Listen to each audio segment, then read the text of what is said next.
లోపలికి రావాలని చూసారు. లోపల కేవలం ఆడవారు మాత్రమే ఉన్నాం. నేను, మా మదరు, మా సిస్టరు, మా పిల్లల్ని పెట్టుకుని మేము ఉన్నాం. హోమ్ మినిస్టర్ అనిత గారిని కూడా నేను సూటిగా ప్రశ్నిస్తున్నాను. దీన్ని మీరు సమర్థిస్తారా? మీరు ఆడవారి మర్యాద దెబ్బతిందనే ప్రాసెస్ లో మీరు దాడి చేస్తూ మీరు అటాక్ చేసింది ఆడవాళ్ళ మీదనే. ఇది ఏ రకంగా సమంజసం? ఇది ఏ రకంగా న్యాయం? నేను ఇదే సందర్భంలో పవన్ కళ్యాణ్ గారిని కూడా అడగాలనుకుంటున్నాను. కాపు సామాజిక వర్గంలో నేను పుట్టినందుకు చాలా గర్వపడుతున్నాను. అయితే ఇవాళ మీ బలం చూసుకొని కాపు కులస్తులందరూ ఆళ్ల పట్లే ఉన్నారు అనే ఒక బలాన్ని చూసుకొని ఇవాళ కాపు మహిళలమైన మమ్మల్ని తిడుతూ కాపు అనే కుల ప్రస్తావనతో పాటు బూతులను జోడించి లకారాలు జోడించి మమ్మల్ని తిడుతూ స్త్రీలని మా ఇంటి మీద దాడి చేసి ఇవన్నీ పగలగొట్టారు.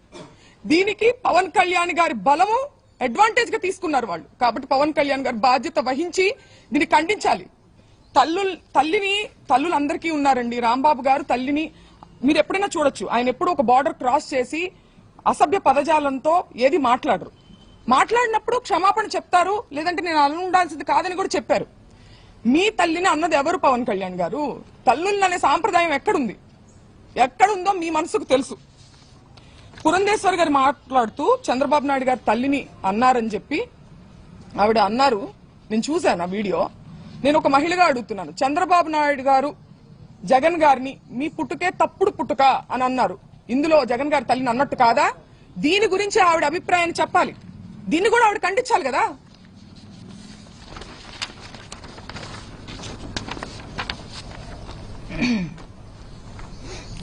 ఒక్కటే చెప్పదలుచుకున్నానండి. మేము వైసీపీ పార్టీ అని చెప్పి ముద్రేసి ఇవాళ పార్టీ అధికారంలో లేదని చెప్పి మేము బలహీనులం అని చెప్పి మా మీద అటాక్ చేస్తూ ఇవన్నీ చేస్తున్నారు. కానీ మీరందరూ గుర్తుపెట్టుకోవాల్సింది ఒకటి ఉంది.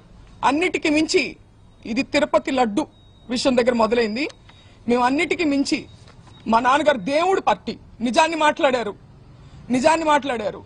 దాన్ని డైవర్ట్ చేసేదానికి ఆయన క్షమాపణ చెప్పినప్పటికీ కూడా ఇటువంటి దాడులు చేసి భయపెట్టి ఆయన దేనికి భయపడరు కాబట్టి ఇంట్లో స్త్రీల మీదకి వెళ్తే ఆయన భయపడతారనే ఒక చీప్ టాక్టిక్ ని ప్రదర్శించి ఇవాళ మా ఇంటి మీదకి వచ్చారు.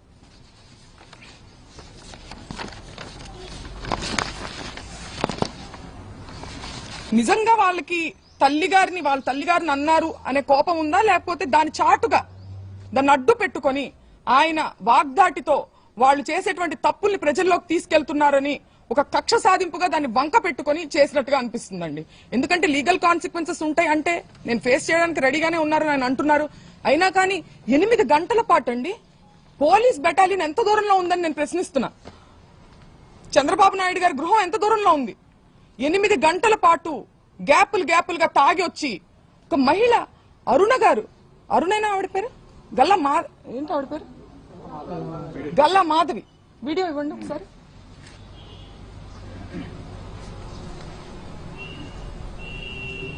ఈ రోజు మేము ఖచ్చితంగా దాడికి దిగబడ్డాము మేమందరం కూడా. ఈ రోజు మేము ఖచ్చితంగా దాడికి దిగబడ్డాము మేమందరం కూడా. ఈ రోజు మేము ఖచ్చితంగా దాడికి దిగబడిందంట ఆవిడ. ఈ రోజు మేము ఖచ్చితంగా దాడికి దిగబడ్డారంట ఆవిడే చెప్తున్నారు. ఎవరి మీద దాడికి దిగబడ్డారు? మహిళల మీద దాడికి దిగబడ్డారా? మహిళలతో ఇది సమంజసమా? మహిళల కోసం పోరాడుతూ ఆవిడకి నేను ఒక్కటే చెప్తున్నా, మీకు కుటుంబం ఉంది, మీకు పిల్లలున్నారు, మిమ్మల్ని పావుగా ఉపయోగించుకుంటున్నారు. మిమ్మల్ని ఏ ఎమ్మెల్యేలు అయితే మిమ్మల్ని మా ఇంటికి పంపించారో వాళ్లే రావచ్చు కదా. వాళ్ళు రాకుండా మిమ్మల్ని పంపించారంటే మిమ్మల్ని బలిపశువుని చేస్తున్నారు.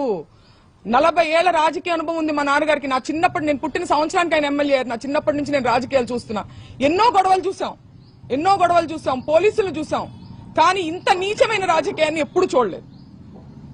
నేను గల్లా మాధవ్ గారికి చెప్తున్నా, మీ కుటుంబం లేదా? మీ భర్తతో సహా వచ్చి స్త్రీల మీద దాడి చేశారే, మీ కుటుంబం లేదా? మీకు పిల్లలు లేరా? మిమ్మల్ని ఎందుకు పంపించారు? మిమ్మల్ని బలిపశువుని చేస్తున్నారు. వాళ్లే రావచ్చు కదా, మిమ్మల్ని పంపించిన వాళ్లే జనాన్ని వేసుకుని రావచ్చు కదా. ఆలోచించుకోవాలి. మీ మనస్సాక్షిగా వదిలేస్తున్నాం దీన్ని.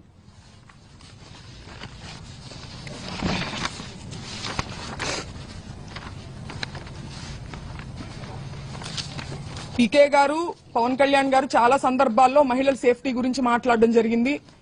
మహిళల యొక్క అభివృద్ధి గురించి, సేఫ్టీ గురించి ఆయన మాట్లాడారు. ఇది ఏం సేఫ్టీ అని నేను అడుగుతున్నా ఇవాళ ఆయన. మీ బలం చూసుకుని కాదా, మన వేలుతోనే మన పొడిచే ప్రయత్నం కాదా ఇది? ఒక సెక్టర్ ఆఫ్ మీ కాపులందరూ మీ వైపు ఉన్నారని చెప్పి వాళ్ళకి నచ్చని వాళ్ళని కాపు కులం స్టాంపు వేసి దాడి చేసి మూకుమ్మడిగా, ఇది ఆలోచించుకోవాలి పవన్ కళ్యాణ్ గారు.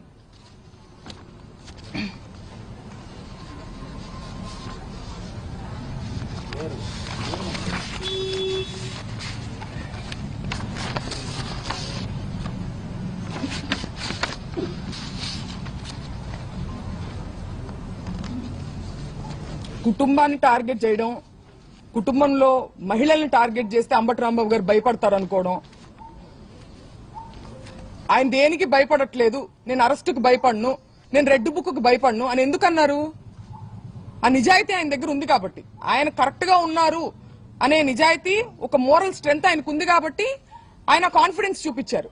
అంతేగాని ఈ రకంగా ఆయన మహిళల మీదకి వస్తే అయితే మేము మహిళల మీద దాడి చేస్తాం, మీ ఇంట్లో మహిళల మీద, అప్పుడు కూడా నువ్వు భయపడవా అని అనడం ఇది రౌడీ. మాకు సరిగ్గా వినిపించలేదు, బట్ మాకు ఎమోషన్ అయితే అర్థమైంది. ఆయన చాలా ఇబ్బంది పడ్డారని, వారిని ఇబ్బంది పెట్టారని చెప్పి అర్థమవుతుంది. అంటే ఏంటంటే ఇప్పుడు మనం ఎంత మేధస్సు, ఎంత చదువు, ఎంత డబ్బు, ఎంత పలుకుబడి సంపాదించినా సరే ఇంకా మేము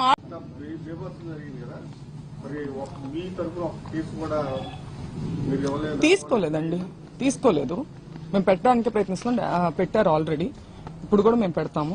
మా మదర్ కూడా సెక్యూరిటీకి ఇమీడియట్ గా 8 గంటల పాటు జరిగిందండి ఇది దాడి.